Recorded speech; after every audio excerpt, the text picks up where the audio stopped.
शिल्लक ठेवूनच खा, कारण किडे मकोडे जगले पाहिजेत. याचा अर्थ काय झाला? किड्या मकोड्याला जगवा, आपल्या परिसरात असणारे कबुतरासारखे पक्षी जगवा, आपल्या जवळ असणारा कुत्र जगवा, त्याला गाईला जगवा, या सगळ्या प्राण्यांना जगवा. आपल्या गावाला आलेला कोणी सज्जन असला, त्याला खायला गावामध्ये काही मिळत नसलं तर आपल्याला त्याला अन्न दिलं पाहिजे. कोणी भिकारी येऊन मागायला लागलं तर त्याला आपल्याला अन्न घातलं पाहिजे. हे सगळं तशा प्रकारे सांगितलं शास्त्राने. एकच त्याच्यामध्ये कारण आपल्याकडून परोपकार घडावा, सगळे जगत राहावे.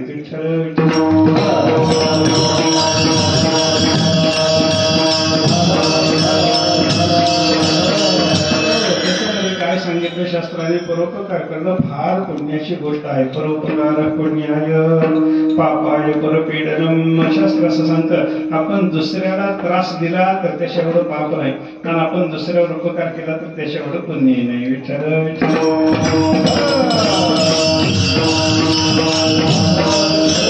साध्या सोप्या उदाहरणाने सांगायचं झालं तर दुसऱ्याच्या पानात 2 भाकरी असताना आपण एक हिसकाटून घेतली तर पाप झालं, आणि आपल्या पानामध्ये 2 भाकरी असताना आपण चतकोर भाकरी दुसऱ्याला खायला दिली तर पुण्य झालं.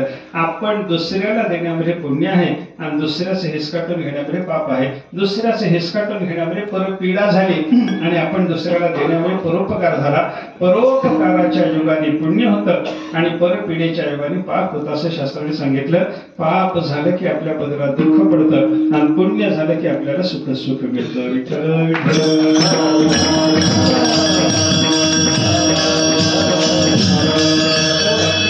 कशाने होतं याचा विचार जर केला, कोणी आपल्याला दुःख देत नाही बरं का. माणसं म्हणतात त्यानं दुःख दिलं, यानं दुःख दिलं, त्यानं त्रास दिला, त्याच्यामुळे मला त्रास झाला, मला दुःख झालं, असं कोणी कोणाला दुःख देत नसतं. शास्त्राचा विचार आहे का? भागवतामध्ये कथा आहे, ते भागवतातल्या पहिल्या स्कंदामध्ये कथा आली.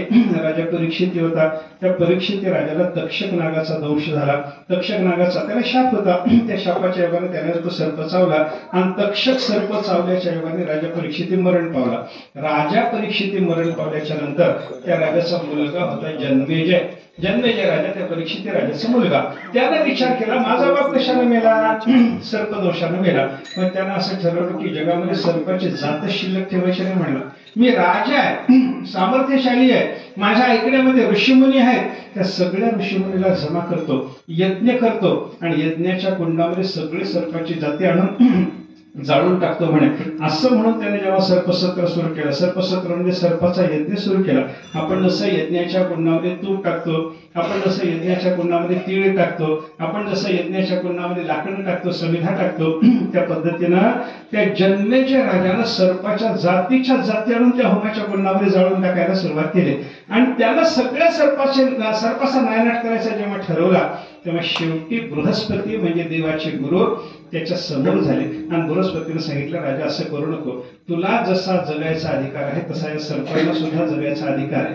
तू जसा जगला पाहिजेस तसे हे सर्प सुद्धा जगले पाहिजेत. अरे परमेश्वरानं तुला निर्माण केलं तसं त्यांना सुद्धा निर्माण केलेलं आहे, त्याच्यामुळे तुला निर्माण केल्यावर तू जसं जगलं पाहिजे त्याप्रमाणे सर्पाला त्यानं निर्माण केलेलं असल्यामुळे, त्याच देवानं सर्पाला निर्माण केलेलं असल्यामुळे सर्पाला जगायचा अधिकार. तो म्हणला, माझ्या बापाचं मरण सर्पाच्या दंशाला झालं, सर्प चावला म्हणून माझा बाप मेला, म्हणून मला सर्पाचा राग. बृहस्पतीनं त्या जन्मेजय राजाला समजावून सांगताना सांगितलं, बाबा सर्पाच्या दोषानं तुझा बाप मेला नाही, त्यानं ऋषीमुनीचा अपमान केला होता, त्या अपमानाच्या पापाने त्याला मरण आलेलं आहे. विचार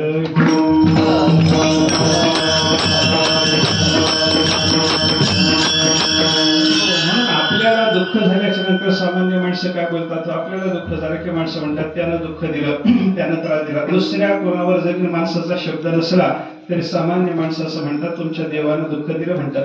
आपल्यासारखा एखादा कोणीतरी वारकरी भेटल्याबरोबर माणसं काय म्हणतात, महाराज काय करावं तुमच्या देवानं? अरे देव आमचा, तुला दुःख कसं देईल बाबा? देव सगळ्याचाच आहे, देव सगळ्याचाच असल्यामुळे सगळ्याला सुखही द्यायला तयार आहे, दुःखही द्या. तुम्ही कर्म जसं केलं तसं त्याला करावं लागतं. पापाची संचिते देहासे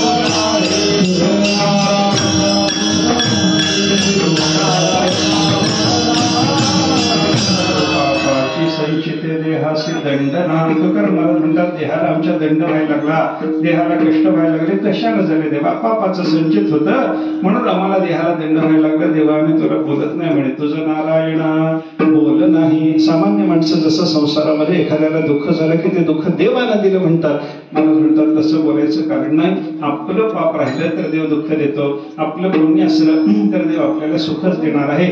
आपण पुण्य केल्याच्या नंतर दुःख द्यायची देवाची सुद्धा ताकद नाही. विठ्ठल विठ्ठल.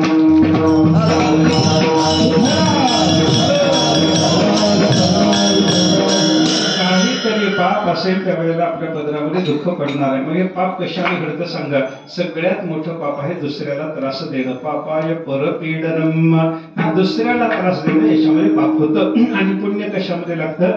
दुसऱ्याला उपकार केला, परोपकार केला की त्याला पुण्य लागतं. अशा पद्धतीचा विचार आहे बरं का. आता परोपकार म्हणजे काय असतं याचा जर विचार केला तर आपल्या जवळ जे जे काही आहे, चांगल्या गोष्टी आपल्याजवळ ज्या काही आहेत त्या आपल्या स्वतःच्या करता वापरण्यापेक्षा दुसऱ्या करता वापरायला सुरुवात झाली की त्याला परोपकार म्हणतात.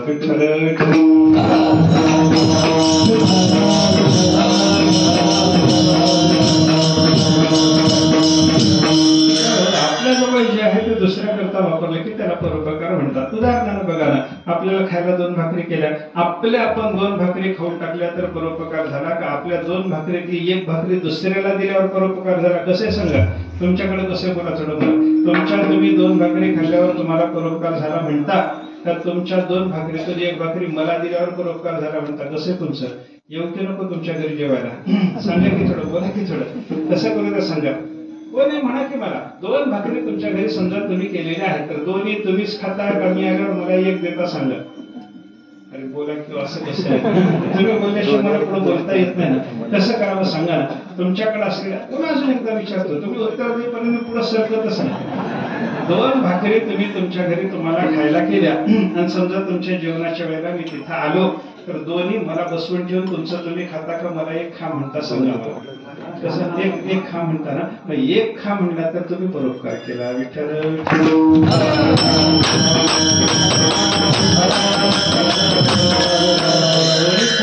परोपकार फार मोठा झाला तर भाग वेगळा, पण 1 तरी दुसऱ्याला देणं याच्यामध्ये परोपकार आहे. म्हणजे आपल्याजवळ जे आहे ते लोकांना देणं. अन्न असलं लोकांना देणं, आपल्याजवळ पैसा असला लोकांना देणं, आपल्याजवळ ज्ञान असलं लोकांना देणं, हे सगळं महत्वाचं आहे बरं का.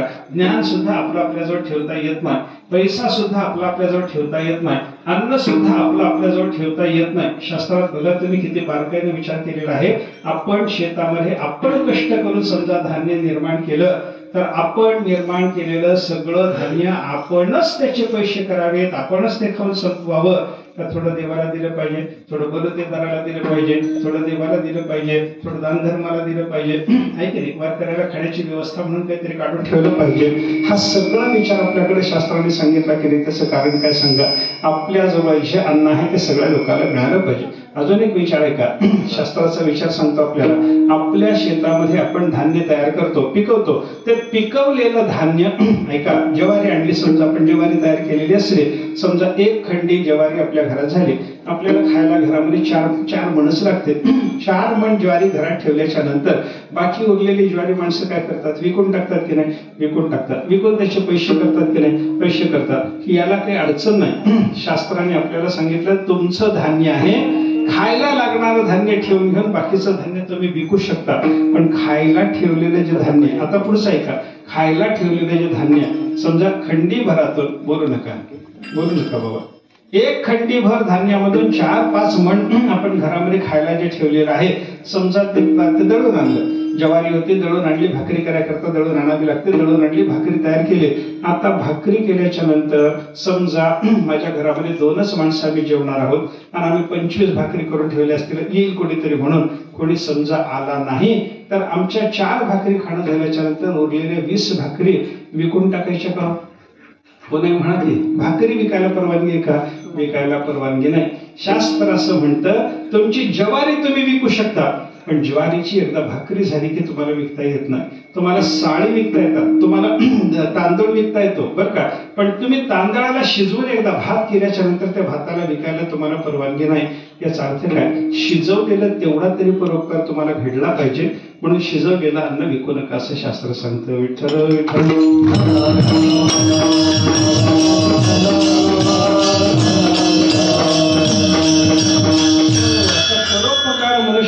जीवनामध्ये घडणं महत्वाचं आहे बरं. आणि परोपकार घडला तरच माणूस, आणि परोपकार घडला नाही तर आपल्याला माणूस जनावराच्या पेक्षा आपली खालची जिंदगी आहे असं वर्णन शास्त्राने केलेलं आपल्याला पाहायला सापडतं बरं का. परोपकार शून्यस्य धेन मनुष्यस्य जीवितम जीवंत पशवः तेषां चर्मापि उपकरिष्यते. शास्त्राचा विचार आहे का, माणसात परोपकार जर नाही केला तर त्या माणसाच्या पेक्षा जनावर सुद्धा चांगलं. कारण जनावर काय करतं, जिवंत असताना सुद्धा उपकार करतं आणि मेल्यावर सुद्धा जनावरांचा उपकार चालू राहतो. मी उदाहरण सांगतो आपल्याला. आपण शेतात कामाला बैल ठेवला, आपल्या शेतामध्ये काहीतरी कामा करता आपण बैल ठेवला, आपल्या शेतामध्ये राबणारा बैल आपल्यावर उपकार करतो की नाही. शेतामध्ये आपल्या काम करून कष्ट करून विचार आपल्याला खायला घालतो, पैसे मिळवून देतो. म्हणजे बैलाने जिवंत असताना उपकार केला. समजा तोच बैल मरून गेला तर मरून गेलेला बैल वाया जातो का? वाया जात नाही. त्याच्या कातड्याचा काही उपयोग होतो की नाही? काहीतरी त्याच्या कातड्याचा उपयोग होतो की नाही? शेतामध्ये विहिरीतून पाणी काढायकरता जुन्या काळात मोठ तयार करत होते पहा. ती मोठ कशाची राहत होती? कातड्याची राहत होती. बैलाच्या कातड्याचीच ती मोठ राहायची. म्हणजे काय, कातड्याची मोठ करता येते. मोठ समजा जमली नाही तर काहीतरी नांगराला बैलगाडीला बांधायला नाडा करता येईल की नाही? नाडा करता येतो. नाडा जमला नाही तर शेवटी जोडा तरी करता येतोच येतो. म्हणजे काय झालं, बैल मेला तरी त्याचं कातडं वाया जात नाही, त्याचा काहीतरी उपयोग होतो. म्हणजे काय झालं, बैल जिवंत असताना सुद्धा आपल्यावर उपकार करतो, बैल मेल्यावर सुद्धा उपकार करतो. आणि परोपकार न करणाऱ्या माणसाचा विचार केला, जिवंत असतानाही कामाचा नाही आणि मेल्यावर याने कधीच कोणावर उपकार केला नाही, म्हणून रागारागानं त्याच्या कातड्याचा पुढे जोडा करावा म्हटलं तर ते जमत नाही.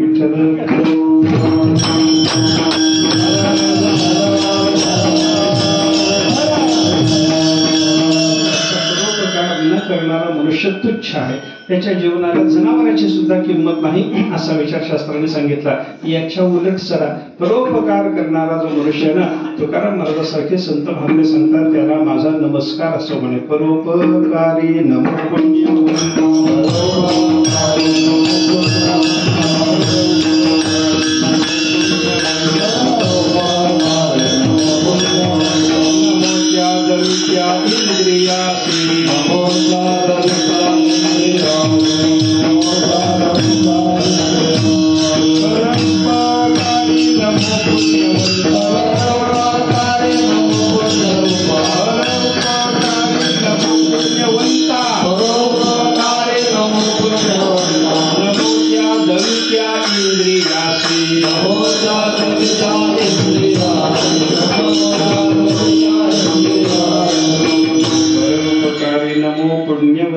परोपकारी महात्मा पुण्यवंत आहे म्हणून तुकाराम महाराज सांगतात नमो, आमचा त्याला नमस्कार असू द्या बाबा, आम्ही त्याला नमस्कार करतो. तुकाराम महाराजांसारखा संत महात्मा म्हणतो परोपकार करणाऱ्या महापुरुषाला तो पुण्यवान असल्यामुळे मी पाया पडतो. नमो त्या दमित्या इंद्रियासी, आपल्या सगळ्या इंद्रियाचं दमन करून सगळ्या इंद्रियाला ताब्यात ठेवणारा जो महात्मा आहे त्याला माझा नमस्कार असो. हे इंद्रियावर ताबा मिळवणारा वगैरे वगैरे बाकीचे सोडून द्या, पण परोपकार करणाऱ्या माणसाला पुण्यवान म्हणून तुकाराम महाराज म्हणतात त्याच्या मी पाया पडतो. याचा अर्थ काय झाला, परोपकार करणारा माणूस तुकाराम महाराजाला पुण्यवान वाटतो आणि परोपकार करणाऱ्या माणसाच्या तुकाराम महाराज पाया पडायला तयार होतात. एवढा परोपकार करणारा महात्मा महत्वाचा आहे. विठ्ठल विठ्ठल.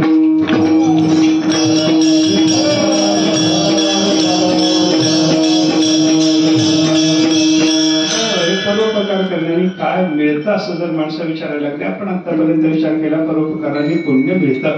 अनेक पद्धतीने विचार करा. काही कसं असतं बघा, परोपकार करण्यानं संसारात काही लाभ आहे आणि परोपकार करण्यानं परमार्थामध्ये सुद्धा मनुष्याला काहीतरी मिळतं. परोपकार करणाऱ्या माणसाला संसारात काय मिळतं पहिल्यांदा ऐका, आणि परोपकार करणाऱ्या माणसाला परमार्थात काय मिळतं त्याच्यानंतर विचार आपण करू. संसारात काय मिळतं, मनुष्याचं नाव जर व्हायचं असलं, मनुष्याची कीर्ती जर व्हायची असली, परोपकार केल्याशिवाय कीर्ती होतच नाही आपली. बघा तुम्ही, आपल्याजवळ पैसा आहे म्हणून नाव होतो का आपला पैसा दान केल्यावर नाव होतं? कसं, कोट्यवधी रुपये असले तर आपलं नाव आहे का कोट्यवधी रुपयातून लाख रुपये आपण दान केले तर नाव होतं? सांगा ना, कोणाचं नाव जगामध्ये आहे? जगात दान करणाऱ्याचं नाव आहे. अनेक लोक श्रीमंत जगामध्ये होऊन गेले, पण त्या श्रीमंताचं नाव जगाला ठाऊक नाही. जगाला नाव कोणाचं ठाऊक आहे? कर्णाचं नाव ठाऊक आहे. कर्णाचं नाव का ठाऊक आहे? कर्ण श्रीमंत आहे आणि कर्णाच्या पेक्षा दुर्योधन श्रीमंत आहे, कर्णाच्या पेक्षा अर्जुन श्रीमंत आहे. पण कर्णाच्या पेक्षा श्रीमंत असलेला दुर्योधन लोक विसरून गेले. आणि कर्णाचं नाव मात्र लोकांच्या लक्षात राहिलं. कर्णापेक्षा लहान आहे. कर्णा कसं झालं बघा, हे दुर्योधनाच्या पेक्षा कर्ण लहान आहे. कर्ण आणि दुर्योधनाची मैत्री झाली आणि मैत्री झाल्याच्या नंतर दुर्योधन राजा होता आणि कर्ण सामान्य गरीब होता. अशा अवस्थेमध्ये दुर्योधनाने काय केलं, आपल्या राज्यातले एक लहानसा भाग कर्णाला देऊन टाकला. कर्ण एक लहानशा देशाचा राजा झाला आणि हा दुर्योधन मात्र सगळ्या भारताचा राजा होता. सगळ्या भारताचा राजा दुर्योधन कोणीकडं आणि 10-5 गावाचा राजा सगळा कर्ण कोणीकडं. एवढी श्रीमंती दुर्योधनाजवळ होती, पण नाव कोणाला ठाऊक नाही. पण कर्णाच्या जवळ 10-5 गावाचं राज्य होतं, पण वाटतं ते दान द्यायची त्याची तयारी होते. म्हणजे आपल्या जवळ जे आहे ते परोपकाराकरता खर्च करत होता, म्हणून त्याचं नाव झालं विठ्ठल.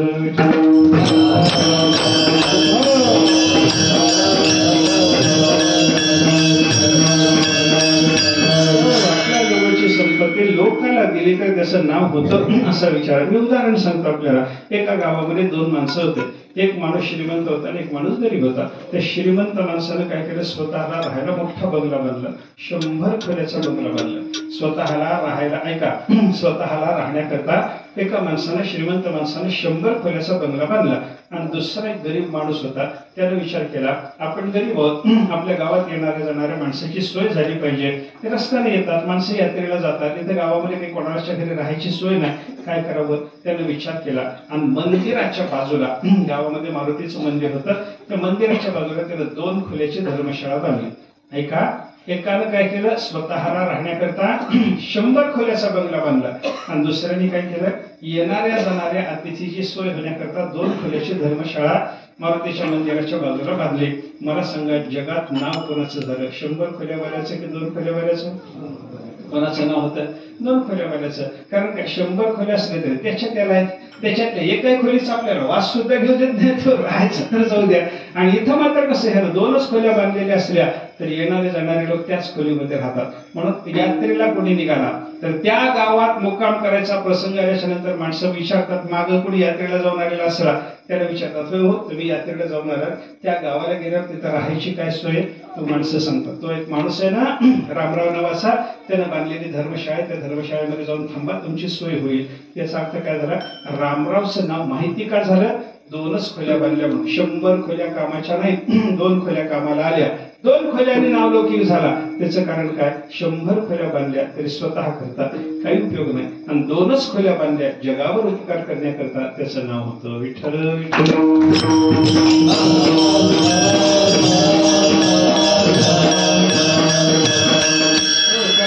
असलेल्या संपत्तीचा विचार जर केला तर कर्णाने आपली सगळी संपत्ती दानाकरता खर्च केले. कोणीही अतिथी आला तर कर्ण नाही म्हणतच नव्हता. कधी नाही म्हणायचं कर्णाला ठाऊक नाही. कर्णाचं कसं होतं, एका दिवशी कर्णाकडे एक माणूस गेला दान मागायला. एवढा उदार आहे, पैसा आहे, आपल्याला दान करण्याची त्याची सवय आहे, आपल्याला गरज आहे, आपण जाऊन त्याच्याकडे मागून घ्यावं असं एका गरीबाला वाटलं. गरीब ब्राह्मण सकाळी उठला, कर्णाच्या घरी आला. पहाटची वेळ, कर्णाच्या घरी आला. कर्णाच्या घरात दारात आल्याबरोबर द्वारपाळ होते.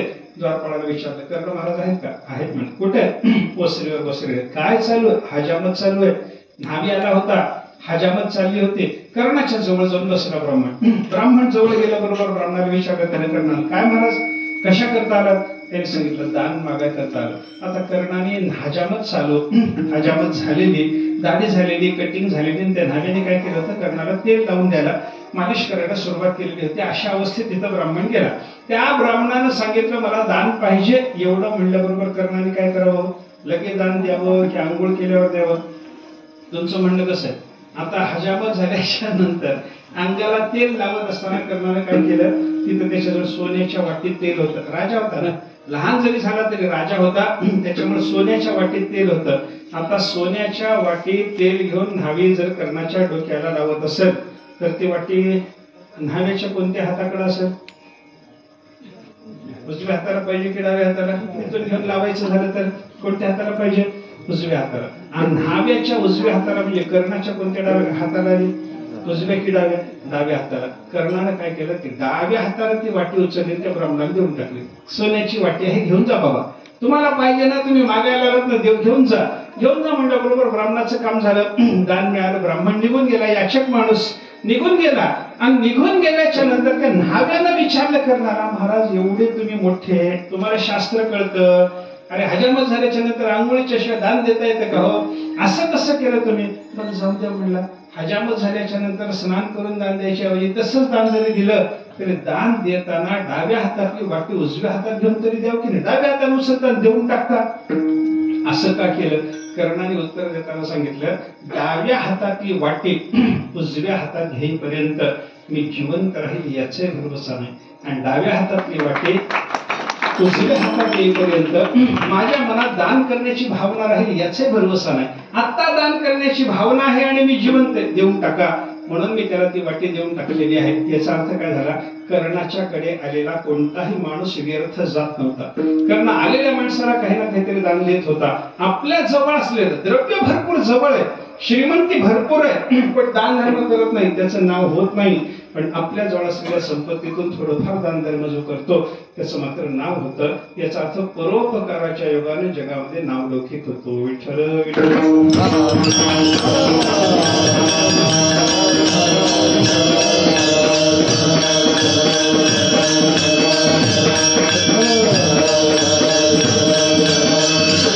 परोपकाराच्या योगाने नावलौकिक होतं, हे परोपकाराचं फल आहे. जसं संपत्ती दान द्यावी लागते, आपल्याजवळ असेल काही दान द्या. आपल्याजवळ असेल अन्नाचं दान द्या, आपल्याजवळ वस्त्र असेल वस्त्राचं दान द्या, आपल्याजवळ पैसा असेल पैशाचं दान द्या, आपल्याकडे ज्ञान असेल ज्ञानाचं दान द्या ना. आपल्याजवळ जे चांगलं आहे ते दिलं की नाव होतं. बघा जगामध्ये ज्ञानी थोडे झाले का? ज्ञानेश्वर महाराज, तुकाराम महाराज, एकनाथ महाराज, एवढेच संत का? आपल्याला बघा नाव विचारल्यानंतर ज्ञानी कोण, जगामध्ये महात्मे कोण, संत कोण म्हणल्याच्या नंतर नाव कोणाचं आठवतं? ज्ञानोबा, दुसरं नाव तुकोबा, नाथ महाराज. संपलं की हो. 4-5 नावाच्या पलीकडे आपल्याला नाव आठवतं का? आठवत नाही. पण एवढेच ज्ञानी झाले का? तुकाराम महाराज स्वतः सांगतात, ऐसे खेळीये कोट्यानं कोटी, गणित नाही त्याला रे. असे ज्ञानी जगामध्ये कोट्यावधी झाले म्हणे तुकाराम महाराज सांगतात. मग कोट्यावधी ज्ञानी झाले पण आपल्याला नाव मात्र 4-5 जणांचेच ठाऊक आहे. त्याचं कारण काय? बाकीचे ज्ञानी लोक त्यांचं ज्ञान स्वतः मुक्त होण्याकरता वापरतात, आणि ज्ञानेश्वर महाराज तुकाराम महाराज आपल्याला मुक्त करण्याकरता ते ज्ञान आपल्या हातात देतात, म्हणून त्यांचं नाव आहे.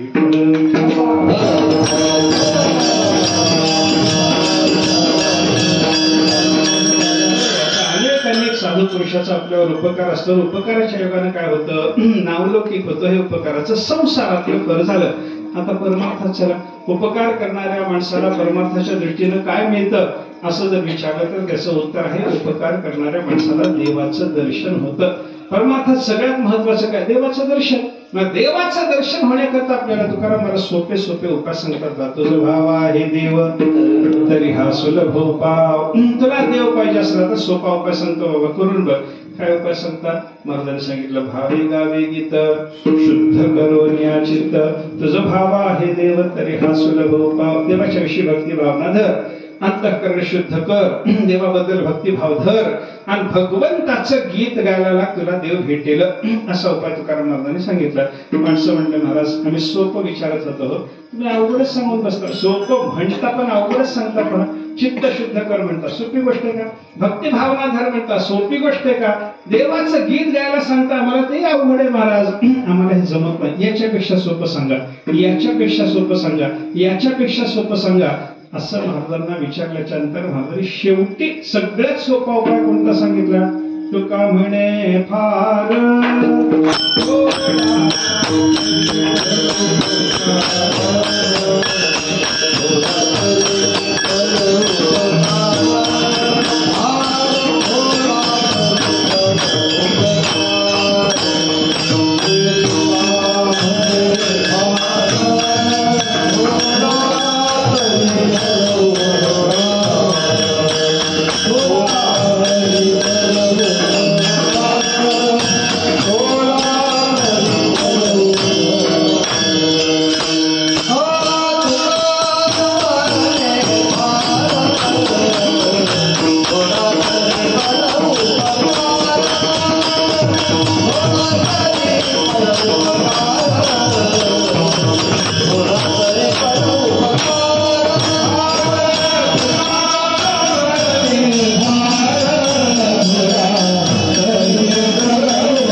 सुलभ उपाय, तुला देव पाहिजे असला तर सगळ्यात सोपा उपाय सांगतो म्हणून तुकाराम महाराज बोलले फार परोपकार करावा. तुका म्हणे फार फार परोपकार करा, देव भेटत. फार परोपकार करणं जमत नाही, मग थोडा तरी परोपकार.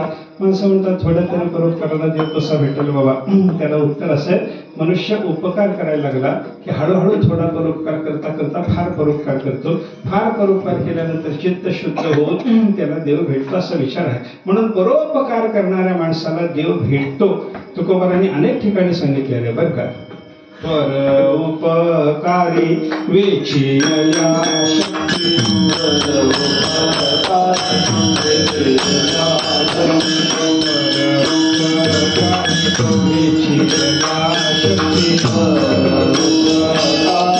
आत्मस्थिती जाणीतली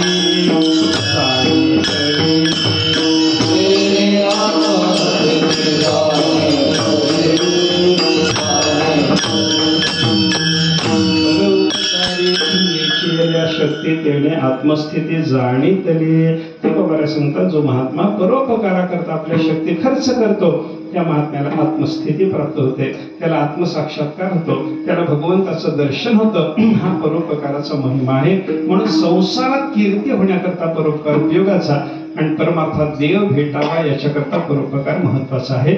म्हणून प्रत्येक माणसाने आपल्या जीवनामध्ये थोडाफार परोपकार केला पाहिजे. पण थोडाफार परोपकार आपण करावा हे जसं खरं आहे तसं संत महात्म्याचा अवतारच परोपकारासाठी जायचा असतो बरं का. येथे उपकार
वैकुंठ धामात राहायला ज्या संत महात्म्यांना घर आहे, परमात्म्याच्या जवळ सदा सर्व काळ राहायची ज्या संतांची ताकद आहे, ते तिथून इथं कशा करता येतात, आपल्यावर उपकार करण्याकरता येतात असं संतांनी सांगितलं. येथे उपकारासाठी आले, इथं आले म्हणजे अवतार घेऊन आले. कशा करता आले? उपकार करण्याकरता आले. तुमच्या आमच्यावर उपकार करण्याकरता, आपल्याला काहीतरी शिकवण्याकरता, आपल्याला ज्ञान देण्याकरता, आपल्याला वळण लावण्याकरता संताचा अवतार असतो बरं का. आपल्याला वळण लावण्याच्या पलीकडे संतांना इथे यायचं दुसरं काही कारण नाही. बघा, ज्ञानेश्वर महाराज, तुकाराम महाराज सारख्या संत आता ज्ञानोबा आहे, आळंदीहून पंढरपूरला चालत येतात. तुकाराम महाराज देहूहून पंढरपूरला चालत येतात. 350 पावणे 400 वर्ष झाले तरी तुकाराम महाराजांची वारी चालू आहे. 750 वर्ष होऊन गेले तरी ज्ञानोबाची वारी चालू आहे. कशा करता? ज्ञानोबाला पंढरपूरला यायची गरज आहे का? मला सांगा, पंढरपूरला कोणाकरता जायचं? पांडुरंगा करता. ज्ञानेश्वर महाराज आणि पांडुरंग वेगळे आहेत. अवतार पांडुरंग नाव ठेविले ज्ञानी, महाविष्णूचा अवतार सखा माझा ज्ञानेश्वर. ज्ञानोबा स्वतः पांडुरंग आहे. तुकाराम महाराजांचा विचार करा, तुका झाला पांडुरंग, स्वतः तुकाराम महाराज पांडुरंग आहे. पण ज्ञानेश्वर महाराज तुकाराम महाराज पांडुरंग असतील तर मग पांडुरंगाच्या दर्शनाला पंढरपूरला आपल्याला जसं जावं लागतं तसं ज्ञानोबाला जावं लागतं का? जावं लागत नाही. तुकाराम महाराजाला जावं लागतं का? जावं लागत नाही. उलट बघा, ज्ञानेश्वर महाराजाला आळंदी पंढरपूरला जायची गरज नाही, पण पांडुरंगाला मात्र ज्ञानोबाच्या वारीला यावंच लागतं. विठ्ठल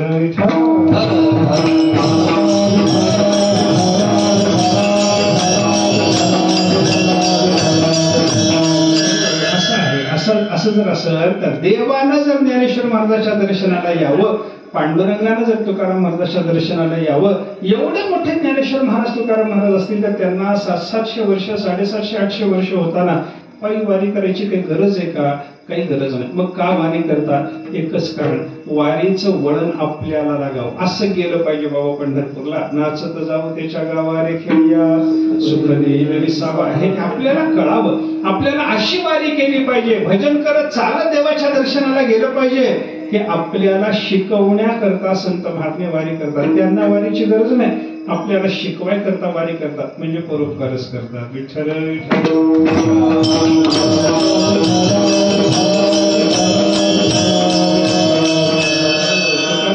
असा पुंडलिकाचा उपकार आपल्याला सांगितलं की नाही बघा. वैकुंठाला जाणं सगळ्याला शक्य आहे का? वैकुंठाला जाणं सगळ्याला शक्य नाही. वैकुंठ पुण्याची जागा, ते सगळं खरं आहे. वैकुंठामध्ये खूप सुख आहे, बरोबर आहे, पण त्या वैकुंठाला जाण्याकरता म्हणून तुकाराम महाराजांनी काय सांगितलं? वैकुंठा जावया तपाचे सायास लागे जीवानाश करणे बहु. आपल्याला वैकुंठाला जाण्याकरता तपश्चर्या करावी लागते, आणि ती तपश्चर्या करताना आपल्या जीवाला खूप कष्ट सहन करावे लागतात. असं आहे. म्हणून पुंडलिकाने काय केलं? या पुंडलिके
खूप यातना सहन करावी लागते. हा विचार करून पुंडलिकाने काय केलं? तया पुंडलिके केला उपकार. पुंडलिकाने आपल्यावर उपकार केला. काय उपकार केला?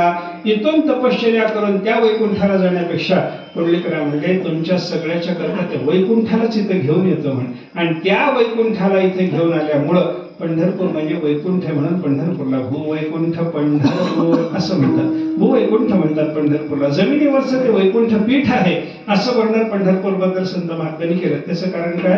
पुंडलिकानं वैकुंठच इथं आणलं, वैकुंठालाच इथे घेऊन येणारा पुंडलिक असल्यामुळे. ऐका, आपण तपश्चर्या करून वैकुंठाला जाण्यापेक्षा पुंडलिकाने इथं जर वैकुंठ आणून दिलं, तिथंच आपण गेलो आणि आपल्याला पुण्य लागलं, हा उपकार करायचा संघ पुंडलिकाचा. तया पुंडलिके केला उपकार. वैकुंठ फेडावया भार पृथ्वीचा. पृथ्वीचा भार फेडण्याकरता, पृथ्वीवरचं पाप दूर करण्याकरता, पृथ्वीवर पुण्य आणून ठेवण्याकरता पुंडलिकानं पंढरपूरच्या रूपानं वैकुंठ धामच या ठिकाणी आणून ठेवलेला आहे. हा पुंडलिकाचा जगावर झालेला उपकार आहे. असे संतांचे उपकार असतात. संत महात्मे आपल्यावर उपकार करण्याकरताच अवताराला आलेले असतात, आणि असे उपकाराकरता अवताराला आलेले जे संत महात्मे आहेत, त्या संतांनी आपल्यावर जो उपकार केला तो काय उपकार आहे सांगा, असं तुकाराम महाराजांना विनंती केल्यावर महाराज म्हणतात, संतांचा उपकार मी काय सांगू, सांगता येत नाही. पहिल्या चरणावर काय सांगू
संतांचा अवतार झालेला असतो हे आपण आतापर्यंत ऐकलं. पुंडलिकाचा उपकार, ज्ञानोबा तुकोबाराचा उपकार, तुकाराम महाराजांनी गाथा लिहून आपल्या हातात दिली. महाराजांचा उपकार आहे.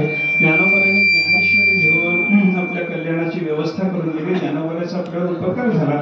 असे सगळ्या संतांचे जे उपकार आहेत त्या उपकाराचं वर्णन करा असं तुकाराम महाराजांना एक माणूस विचारायला गेला. महाराज संतांचा काय उपकार असतो सांगा बरं.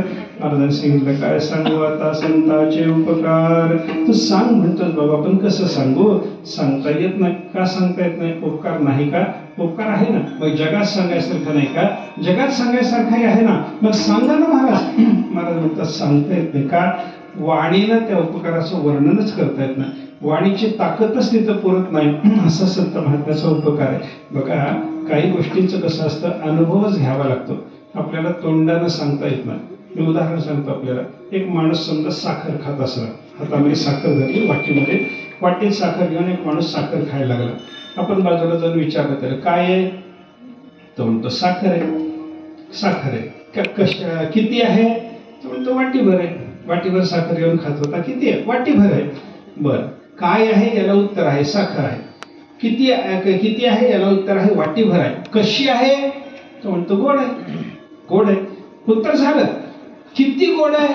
आता उत्तर देता किलोभर गोड, 2 किलो गोड, 500 गोड, काहीतरी उत्तर देता का. काय किती गोड म्हटल्यावर उत्तर थांबले की नाही. बरं गोड नाही का. गोड आहे. बरं किती गोड आहे सांगता येतं का. सांगता येत नाही. मग शहाणा माणूस असला तर काय करतो. त्याच्या हातात वाटीभर साखर असेल तर चमच्यावर साखर आपल्या हातात देतो. म्हणतो खाऊन बघ किती गोड तुझं तुला कळत. याचा अर्थ काय झाला. साखरेची गोडी तोंडानं सांगता येत नाही. जशी साखरेची गोडी तसा संतांचा उपकार आहे. साखरेच्या गोडीचा अनुभवच घ्यावा लागतो तसा संतांच्या उपकाराचा अनुभवच घ्यावा लागतो. साखरेची गोडी तोंडानं सांगता येत नाही तसा संतांचा उपकार वाणीनं सांगता येत नाही.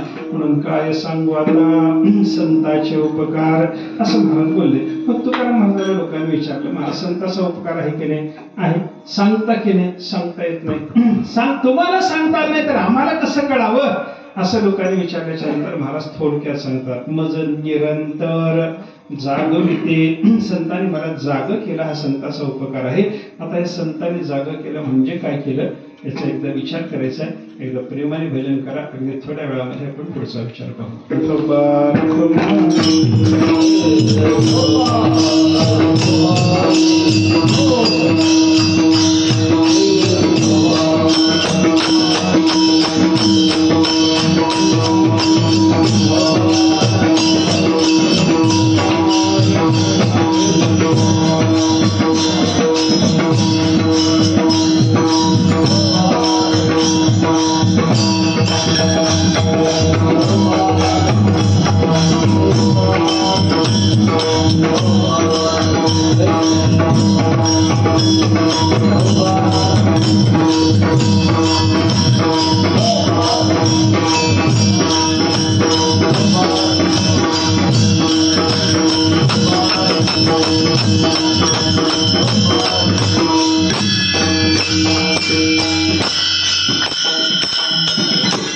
सावरगाव